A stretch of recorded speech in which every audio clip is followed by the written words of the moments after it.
Aqui em cima está representada a base canônica num sistema cartesiano com dois eixos.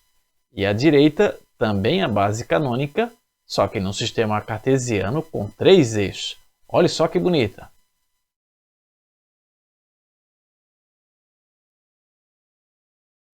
Muito bonito. Para entendê-las, viaja comigo. E aí, rapaziada, tudo bem? Beleza? Massa?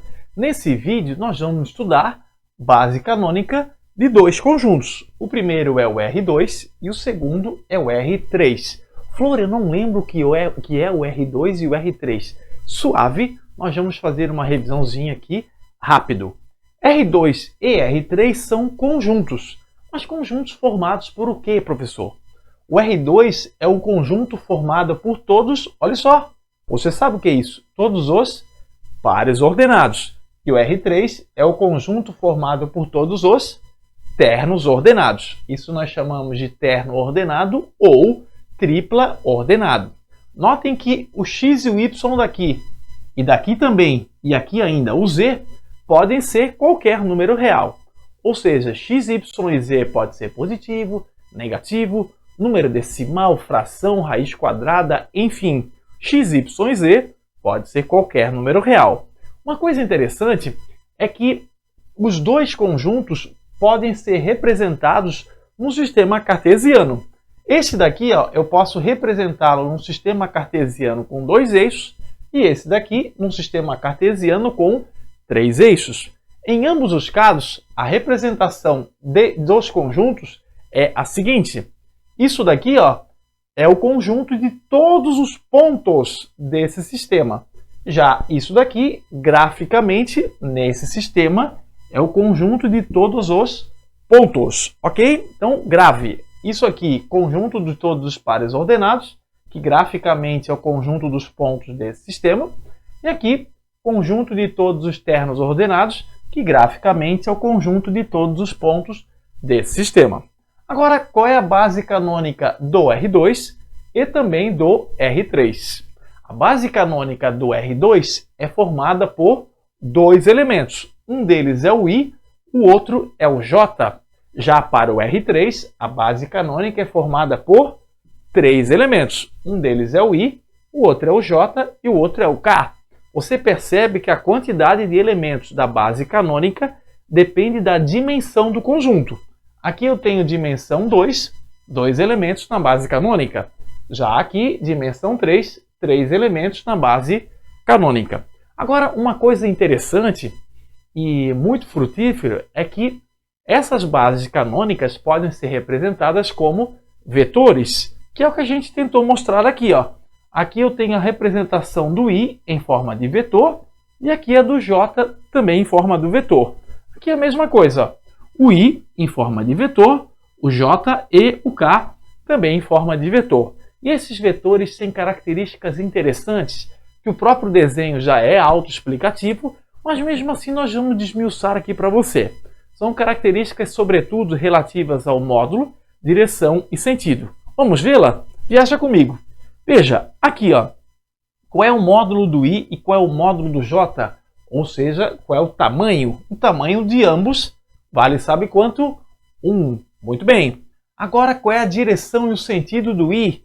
É a mesma que a do eixo X. Já o J, qual é a direção e o sentido? É a mesma que a do eixo Y.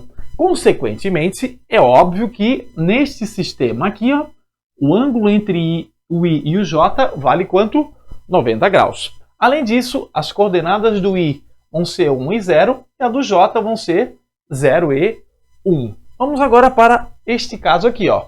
Reparem, em termos de módulo, que o I, o J e o K, eles também têm aqui, nesse sistema, módulo valendo quanto? Módulo valendo 1. O I tem a direção e o sentido do eixo X, o J tem a direção e o sentido do eixo Y, e o K a direção e o sentido do eixo Z. E ainda, é óbvio, é uma consequência disso, que neste sistema aqui, ó, o ângulo do I e o J é 90 graus, do J e o K é 90 graus, e do K e o I também é 90 graus. Sempre lembre-se que o eixo X, no fundo, ele deveria ser estar saindo do quadro aqui, ó. Pense que ele está saindo do quadro. E, consequentemente, nós temos que as coordenadas do I serão 1, 0, 0, do J 0, 1 e 0 e do K 0, 0 e 1. Estas daqui são as bases canônicas. Um detalhe interessante sobre nomenclatura que vai te permitir ampliar a sua linguagem é que essas duas bases canônicas que vimos, elas se enquadram no que a gente chama de bases ortonormais. Uma base é ortonormal quando acontece duas coisas. Primeiro, quando de 2 em 2 os seus vetores são ortogonais, o que quer dizer que eles formam 90 graus. E segundo, quando todos os seus vetores são unitários, o que quer dizer que eles têm módulo tamanho igual a 1. Interessante isso. Nesse vídeo, para os elementos da base canônica, eu usei estas notações aqui, ó, I, J e K, e em cima destas letras tinha uma flecha, uma seta. Estas são as notações mais frequentes em matemática. No entanto, existem outras, como aquelas que se costuma usar em física, por exemplo, que são essas aqui, ó. Também se coloca o I, J e K, só que ao invés de ter uma flecha em cima das letras, tem este símbolozinho aqui, ó, que na língua portuguesa tem até um nome, você lembra qual que é? A gente chama de acento circunflexo. Muito bem. Talvez quando você estivesse na infância, você tenha conhecido este símbolo na língua portuguesa com um outro nome.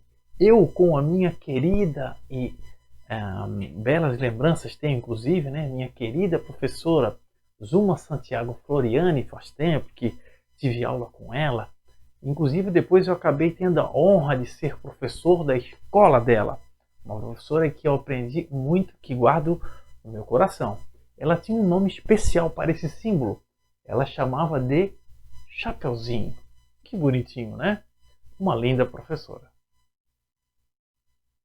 Em seu celular ou computador, baixe esse software maravilhoso que é o GeoGebra. Com ele você consegue rever o que trabalhamos neste vídeo, só que de uma maneira interativa e dinâmica, como por exemplo, desse jeito aqui, ó. Que coisa bonita! Assim você aprofunda os seus conhecimentos e se transforma no aluno top. Nesse vídeo nós vimos a base canônica no caso do R2 e também no caso do R3. No entanto, apenas para aguçar a tua curiosidade, eu lhes digo uma coisa interessante. Existe também base canônica para matrizes, para polinômios e para vários outros conjuntos. Agora, por exemplo, como é que será que é uma base canônica para matrizes ou para polinômios? Interessante! Não percam os nossos próximos capítulos em que nós vamos viajar com isso. Portanto, viajem comigo. Obrigado pela atenção e não esqueça, o poder é de você.